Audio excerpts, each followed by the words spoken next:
নমস্কার বন্ধুরা, welcome to my channel moons চটজলদি রান্না। আজকে দারুণ একটা রেসিপি নিয়ে হাজির হয়ে গেছি। ফুলকপির রোস্ট, একদম বিয়েবাড়ির স্টাইলে। রোজকার জীবনে শীতকালে আমরা এই ফুলকপি দিয়ে নানান ধরনের পদ খেয়ে থাকি, তবে আজকের এই ফুলকপির রোস্ট আমরা লুচি, পরোটা, রুটি এগুলোর সাথেই খেয়ে থাকি বেশিরভাগ। এটা কিন্তু স্বাদে দুর্দান্ত। বাড়িতে একবার বানিয়ে দেখুন, দারুণ লাগবে। প্রথমে আমি ফুলকপিটাকে এইরকম বড় বড় ডুমো ডুমো করে কেটে নিলাম। ফুলকপিগুলোকে ছোট ছোট কাটলে কিন্তু এই রান্নাটা করায় সুবিধা হবে না, ঠিক এমনভাবেই কেটে নিতে হবে। পেঁয়াজটাকেও আমি কেটে নিয়েছি এখানে ডুমো ডুমো করে কেটে এখানে খোসাগুলোকে ছাড়িয়ে নিয়েছি। এবার আমি কাজু বাদাম, কিশমিশ আর চারমগজ ভিজিয়ে রেখে দিয়েছি। প্রায় আধা ঘন্টা আমি এইরকমভাবে ভিজিয়ে রেখে দিয়েছি। এবার কড়াইতে আমি গরম জল করে নিয়েছি, নিয়ে তার মধ্যে ফুলকপিগুলোকে দিয়ে দিলাম আর একটু সামান্য নুনও দিয়ে দেবো এর মধ্যে, যাতে এই ফুলকপির মধ্যে কোনো পোকামাকড় থাকলে তা সহজেই বেরিয়ে যায়। আর ফুলকপির একটা আলাদা গন্ধ আছে, সেই গন্ধটা যেন কেটে যায়।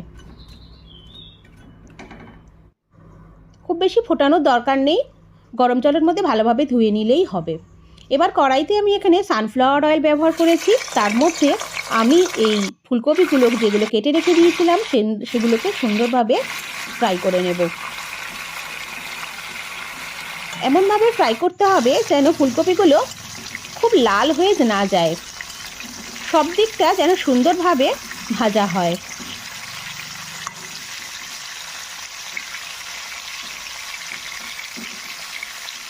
প্রত্যেকটা ফুলকপি সুন্দরভাবে ওলট পালট করে প্রত্যেকটা যেন সমানভাবে সুন্দরভাবে ভাজা হয়, সেটা কিন্তু দেখতে হবে।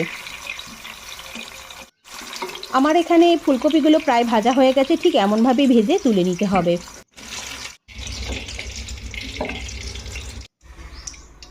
এবার সেই তেলের মধ্যে আমি পেঁয়াজগুলোকে দিয়ে দিলাম,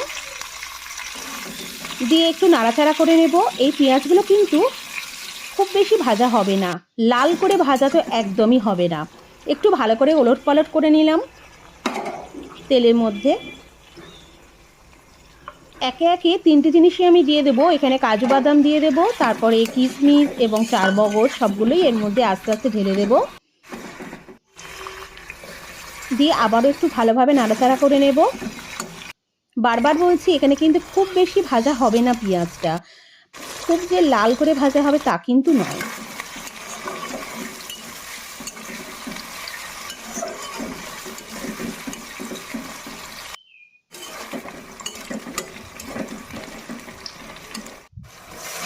এইবার এর মধ্যে আমি গরম জল নিয়ে ঢেলে দেব,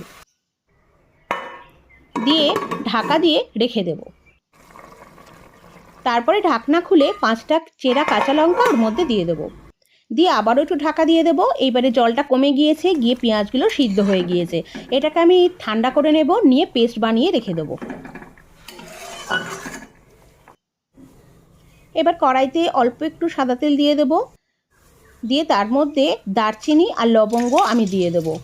এর থেকে সুন্দর গন্ধ বেরোলে এখানে আমি গ্যাসের ফ্লেমটাকে কমিয়ে দেবো, দিয়ে তার মধ্যে 2 চামচ আদা রসুন বাটা আমি দিয়ে দেবো।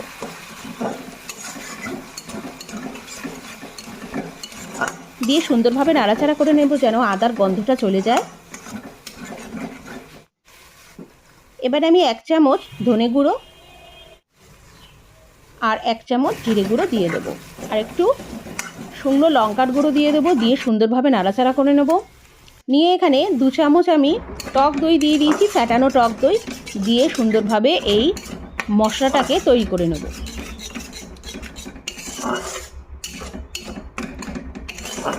বারে বারে নাড়াচাড়া করে নিতে হবে। এবার এর মধ্যে আমি একটু সামান্য নুন দিয়ে দেবো, দিয়ে সুন্দরভাবে এই মশলাটাকে কষে নেব। কত সুন্দর তেল বেরিয়ে আসছে এই মশলা থেকে। যখন মশলা থেকে সুন্দরভাবে তেল বেরিয়ে আসবে, তখন যে আমি পেস্টটা বানিয়ে দিয়েছিলাম সেই সময় এর মধ্যে এই পেস্টটা ঢেলে দেবো, পেঁয়াজের পেস্টটা দিয়ে আবারও সুন্দরভাবে নাড়াচাড়া করে নেব। নাড়াচাড়া খানিকক্ষণ করার পরে এর মধ্যে যে বাটি ধোয়া জলটা সেটাও দিয়ে দেবো, দিয়ে সুন্দরভাবে নাড়াচাড়া করে নেব। নিয়ে ঢাকনা দিয়ে রেখে দিলেই 7-8 মিনিটের মতো ঢাকনা দিয়ে রেডি করে নিতে হবে এই মশলাটা। নেওয়ার পরে ঢাকনা খুলে তার মধ্যে আমি এই ফুলকপিগুলোকে যেটা ভেজে রেখে দিয়েছিলাম, প্রায় 70 থেকে 80% ভাজা হয়ে গেছিলো ফুলকপি, সেটা এর মধ্যে ঢেলে দেব।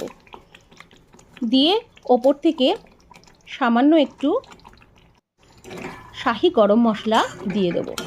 দিয়ে ভালো করে নাড়াচাড়া করে নেব। নিয়ে একটু ঢাকা চাপা দিয়ে রান্না করলেই আমাদের ফুলকপিগুলো সুন্দরভাবে সিদ্ধ হয়ে যাবে। হয়ে গেলেই রেডি হয়ে যাবে আমাদের ফুলকপির রোস্ট।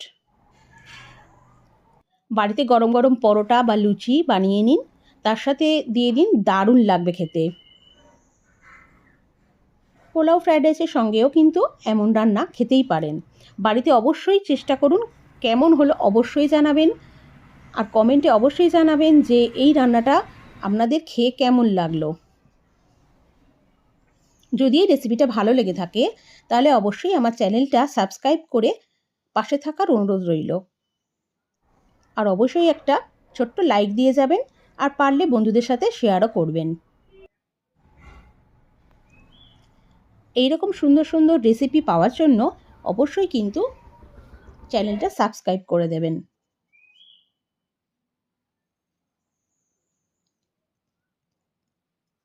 Thank you.